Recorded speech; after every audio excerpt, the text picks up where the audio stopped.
so much, Mary, my big sister, for joining me today for this week's Witch and Wine. I almost want to say Witches and Wine because I think you're getting that witchy vibe to you. But yeah, so I'm having the wine and I think you're having the Starbucks. So. Yeah, it's only 12:30 here, so. Oh, that's right. Well, welcome. And so some of the viewers were kind enough to post some questions. Aww. Yeah, so I thought this would be fun. So thank you for being here. Thank you for having me. My pleasure. Your first question is, were there any early signs when Maggie was a baby or a child that she was different or witchy? Okay. I remember, well, this is my earliest memory of you and crazy things happening. And I don't necessarily know if it has to do with because you're witchy or if it's just because our mother was a bit off at the time and used to freak us out all the time. But we were living on Linton, and it was a third story apartment building, and we lived on the third floor. You walk in, to the left was your bedroom. You walk in a little bit further to the left was the living room. So your bedroom and living room shared a wall. And then there was another bedroom behind that, behind the living room. You walk down the hall, there was a hot water which used to jump all the time. And across from the hot water heater, there was that room that was haunted, which was my room. Okay. Then there was, you walk down to the end of the hall, there was the kitchen, and the bathroom was off the kitchen. So that was how that house was. And I remember in that house, a lot of different things happening. You were young. I was 7 and you were about a year. And I remember always wanting to attack you, pinch you while you were watching TV, sitting there, pinching you. And I never knew why I wanted to do that. I just wanted to pinch you. Now, that could be a normal thing, but in our family, I don't know. Like, we're never doing anything. I was just pinching you. Then I would sleep in my mom's room because my room was haunted, and I'll get to that in a second. And I'd lay in my mom's bed, and we both lay there and wake up the next morning and tell each other about the lady that was hanging over our bed that night. And you couldn't see her feet, and it was a white nightgown, and she was just hovering over us. So that was a little scary. Okay. I remember waking up when I was sleeping in that middle bedroom, and running into your bedroom in the corner, screaming. And I don't know why I ran into your bedroom, screaming in the corner, like they couldn't even approach me, like mom or dad couldn't approach. And I was just freaking out because something chased me into that room. But I ran into your room, not their room. Okay. So I don't know if it was for safety or to protect you. I remember that one day the mom was going, there's someone in that room, there's someone in that room. And then the water, as soon as she said that, the hot water tank started jumping. And I ran from the kitchen past the hot water tank into your room to pick you up. And I'm getting chills while I'm saying it right now. I'm getting chills. And to take you downstairs, I just got full body chills, and took you downstairs. So things like that happened in that house. Okay. Also, a lot of things happened to me in that house. Like Daddy would throw the garbage bags off the balcony, so we wouldn't have to pick them up, drag them down 3 flights of stairs. So one day he was throwing them off the balcony, and I was under the balcony, and he's on the 3rd floor. I was under the 1st floor balcony, and he's going, Mary, don't stick your head out because I'm throwing these bags down.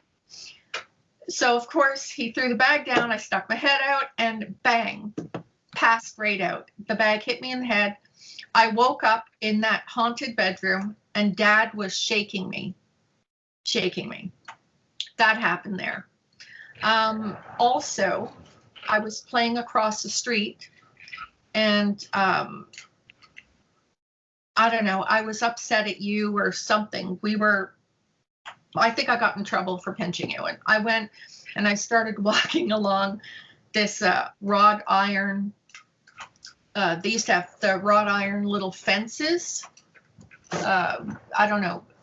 You know, the little wrought iron fences. I used to do gymnastics, like walk on them, like a beam. Yeah. And I fell and I got stitches, and it was in that house. I ran upstairs. Mom was in the bathtub. Daddy slapped me for getting hurt, and they brought me to the emergency, and I got 8 stitches or something on my chin. But yeah, that's what I remember in that house. Wow. I don't remember that house at all, but I was 1 or whatever, like you said. Yeah. So, yeah, interesting. No, I had a horrible time in that house. And like, referring back to the question, not exactly sure if, you know, all the things that were happening to me, if, you know, maybe you were, as a young child, you know, with me being so mean to you, you know, getting on me, or if it was just, you know, a family thing that had to do with all the weird things that happened. But it's not the first time I noticed it. I noticed it even before you were born. Weird things would happen, but I don't know if it was Mom being connected and with avoidance as well, like not really, you know, like if she heard something or she was afraid of something, she'd go for the alcohol instead of absolutely doing what we do, right? Yeah. She was terrified. So yeah, interesting. Well, I remember an apartment. Now I don't remember the streets, but anymore because it's been so long since I've been in Côte-de-Neige, you know, in Montreal. But you know, that street that was just up near the school, and an apartment that we lived in burnt down after we think that was St. Kevin's Street? 4355 St. Kevin's. Okay, so there we go. I remember, you know, some things there, like those are my earliest memories, I think, and I don't know how old I was there, but I remember there was those buildings were old, so it's not surprising that there would be things in there, but I remember there were spirits there, but I always saw spirits, but I thought everyone else could too, so I didn't think it was anything weird. But you had a friend that lived upstairs, and I remember you brought me upstairs to show me kittens. I don't know if it was Lydia or whoever. Okay, I remember you bringing me to see kittens, like newborn kittens, and they were in a closet that was in the kitchen. So there was a kitchen with like a cupboard. Maybe it was Paul's house. Okay, and you're like, look at the kittens, and you and this girl, whoever she was, probably Cassie, thinking that you're doing me this big thing, this big favor. But what I saw was a snake. This black and red snake was circling the kittens, and like it looked really mean and scary. And you're like pushing me, like, oh, closer, see the kittens. And I'm like, oh, you know, I'm thinking in my head, why would she be pushing me in near this evil, mean snake? You know, I thought you were torturing me, but you know, I've thought about it obviously since then through the years, and you probably did not see the snake.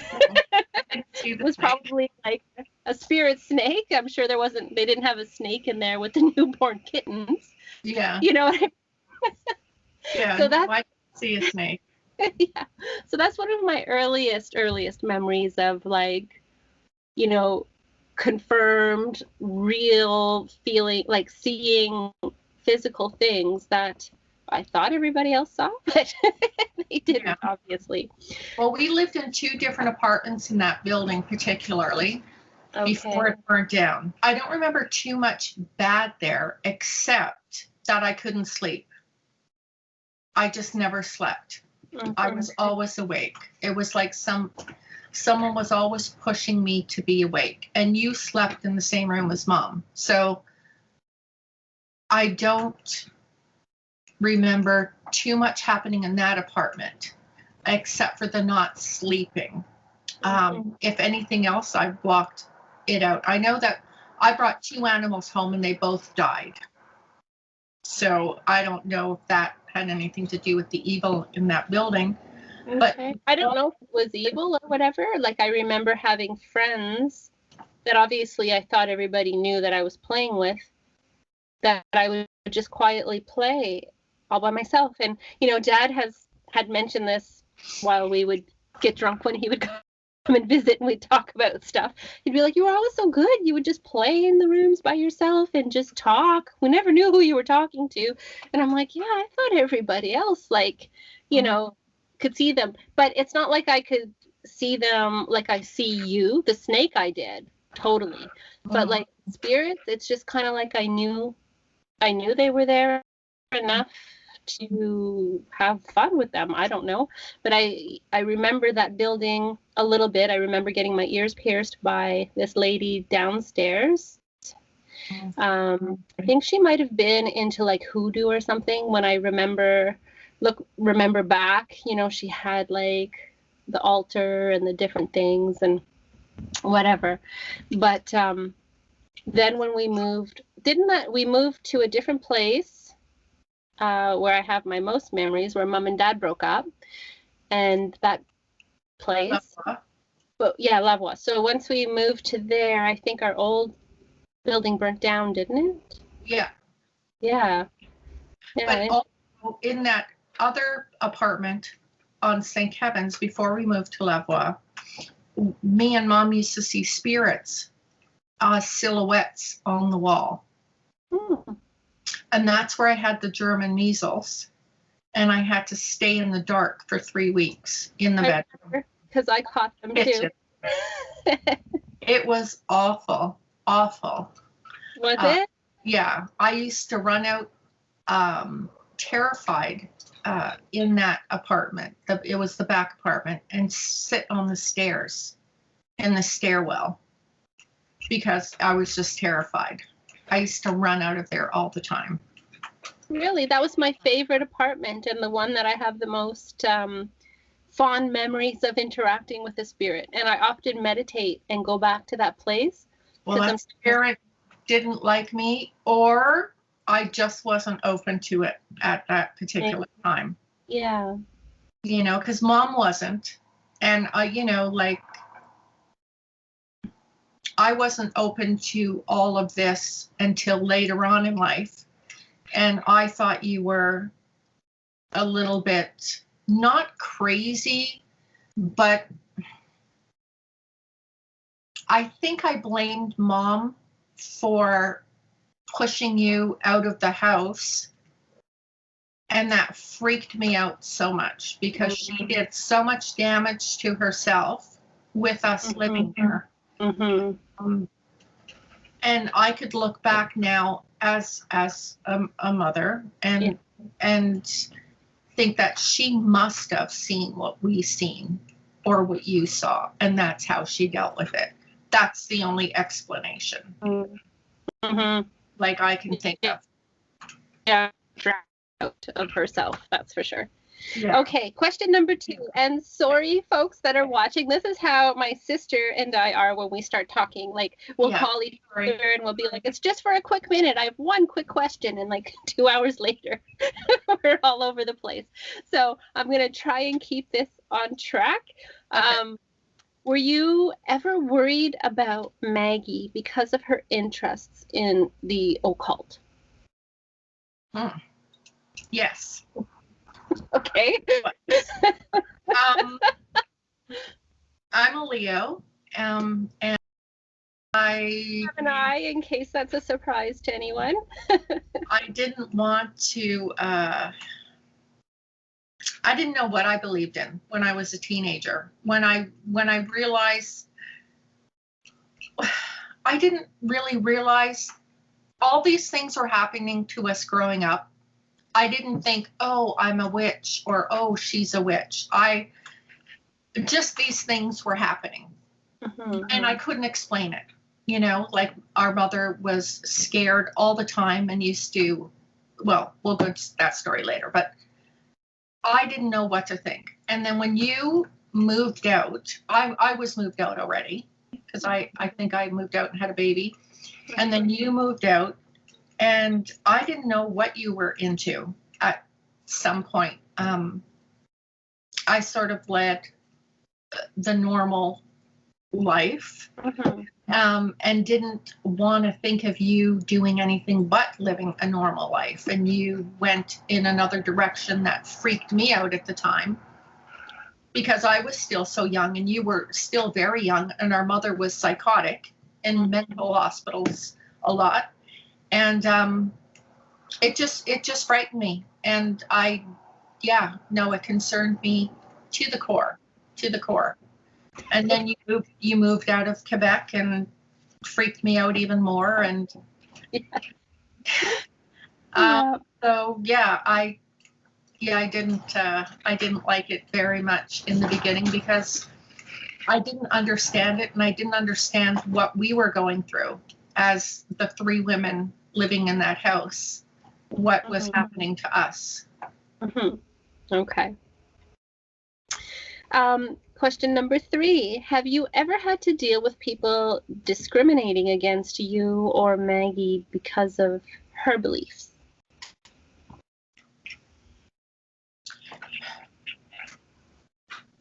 No.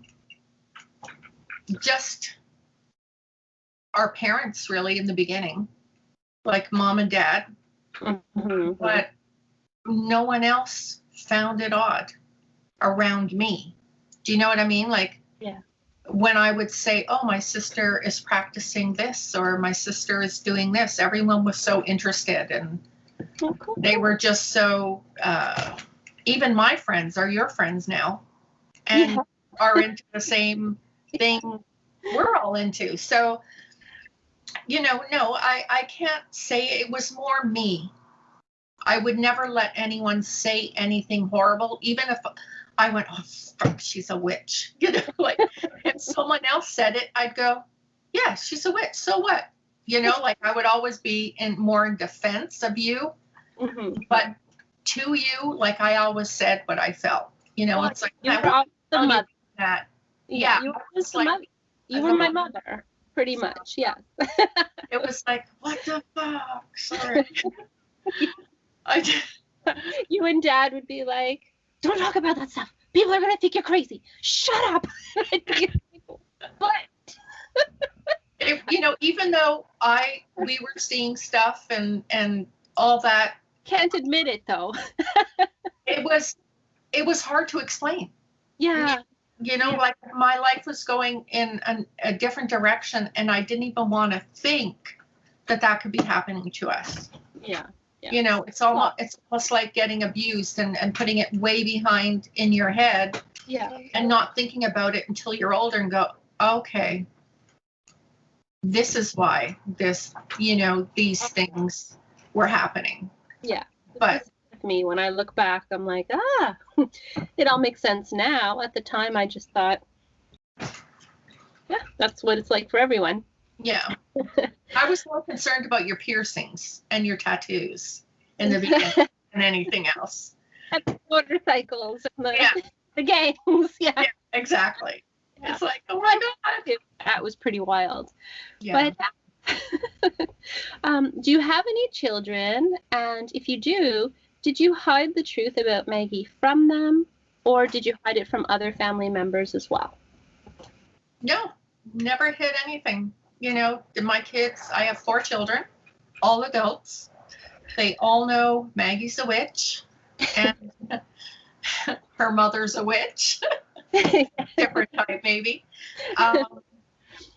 But I always said, yes, you're a witch, and you practice, and you practice what you preach. And, whenever I needed something, I always called you and asked, for help. And I don't practice witchcraft per se. A little bit here and there. I'm more comfortable with spirits and in that sort of direction, rather than casting spells. But, you know, as far as anyone not knowing or hiding it, never hid it from anybody. So it was never anything I felt that needed to be hidden. No, and that's, you know, that is true. I remember there were worse things in our family. Yes, exactly. I remember the girls when they were in school. I called you. I lived in Petawawa at the time, and you're like, "Oh my gosh, Tina and Judy are like making love potions and stuff at school because their aunt is a witch, and they must be too, and they're putting juice or something and these things." And I thought it was so cute. You know, that story stayed with me. I thought it was just adorable because, you know, they are adorable. I still see them as little. They're all grown up now. Oh my God, are they ever?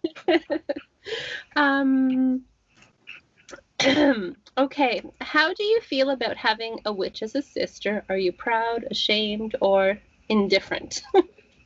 Oh, I'm proud of it. Absolutely. I think you've come a long way. I'm gonna cry. Thank you. Aw. My sister mom. Sorry. No.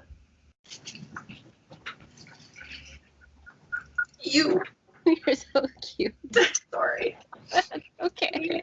You never back down from anything. And you're always so strong. Oh, you're gonna make me cry now. It's okay. Aw. And yeah. Oh, thank you. You're so sweet. I love you. I'm proud of you too. I'm sorry. Don't be sorry for being human. And don't worry about it. Okay, so this question, I copy and pasted it. Okay. As I did with all the other ones, but it looks a bit long, so I don't know. My question to you, had she ever had any firsthand experiences or memories with any spirits, daemons, etc., that you believe happened because of being in contact with me? So we covered that a bit already.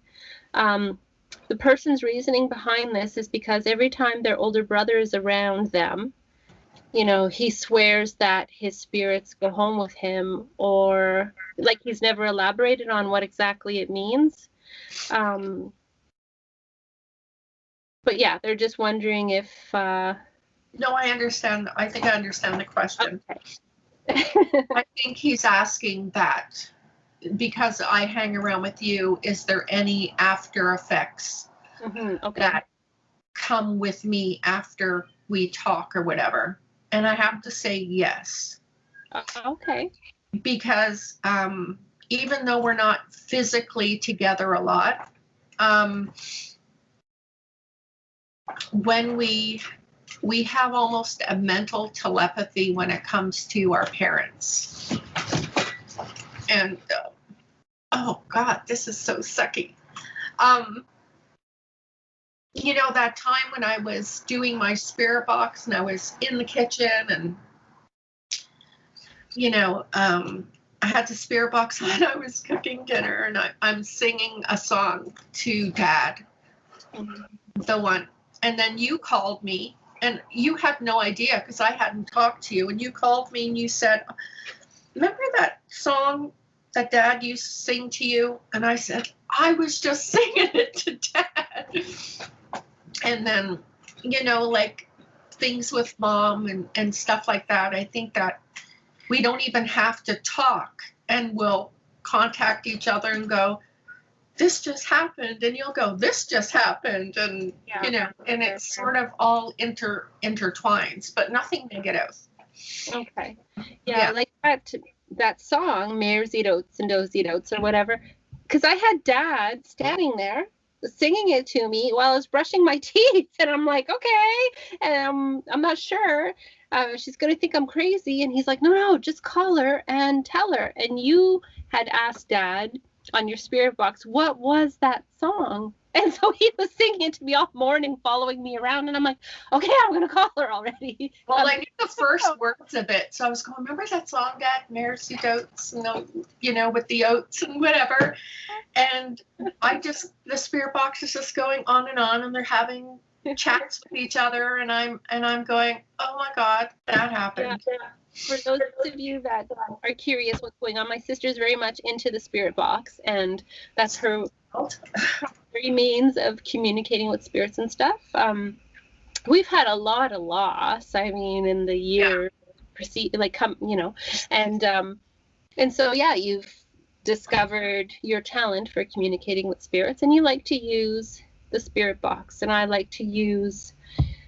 I'm not sold on the spirit box, but I'm not against it, just because I've always communicated with spirits, on my own. So I don't really use the spirit box at all, but it's neat that your spirit box and what I pick up on and call you about often are, well, every single time. I can't say there's ever been a time that it didn't make sense, that it didn't line up, like every single time. Yeah. And it's to the point where, you can't deny it. You can't deny that this stuff is real. It's just showing itself to be real constantly, which is awesome. And it scares a lot of people. It scares some people in our family that they just don't talk about it, which is fine. One of my daughters is terrified. Okay. Terrified. Yeah. Tina, if I go to her house, it's like, don't open that stuff here. It freaks me out. She doesn't want to think about it. She doesn't want to do anything about it. No. Mm-hmm. When I do my spirit box sessions, one of her dogs passed away a couple of years ago. And I heard a dog in the spirit box and the dog's name. And I knew that was Tina's dog. And I called her and I said, she has a new dog now. And she goes, Mom, right away she goes, my dog is acting so freaking crazy. I said, why? What's he doing? She goes, she's barking at nothing. I said, well, that's weird, because I'm calling you to tell you that your other dog is wanting me to tell you that he's there with you. So because Tina loved that dog. The dog died of cancer. It was got so skinny, and Tina took care of it, and she rescued it, and then it had cancer, and then it died, and whatever. Okay, animals.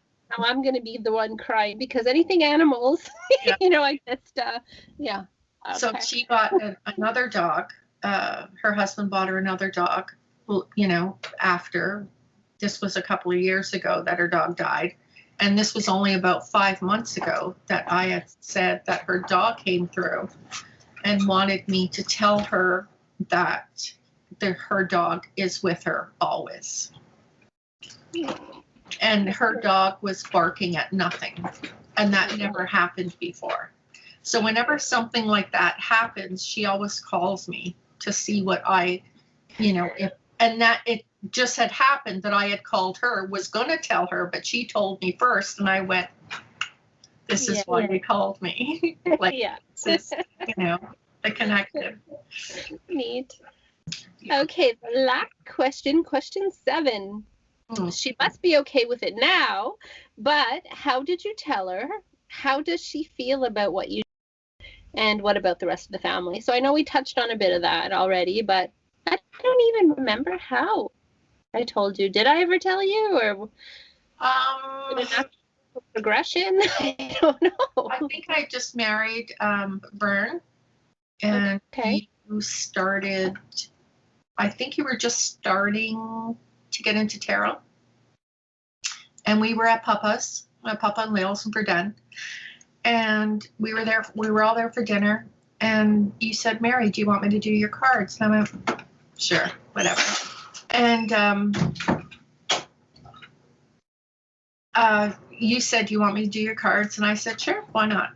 Do them. So, and you were a beginner back then, like you were still reading from the book, certain things.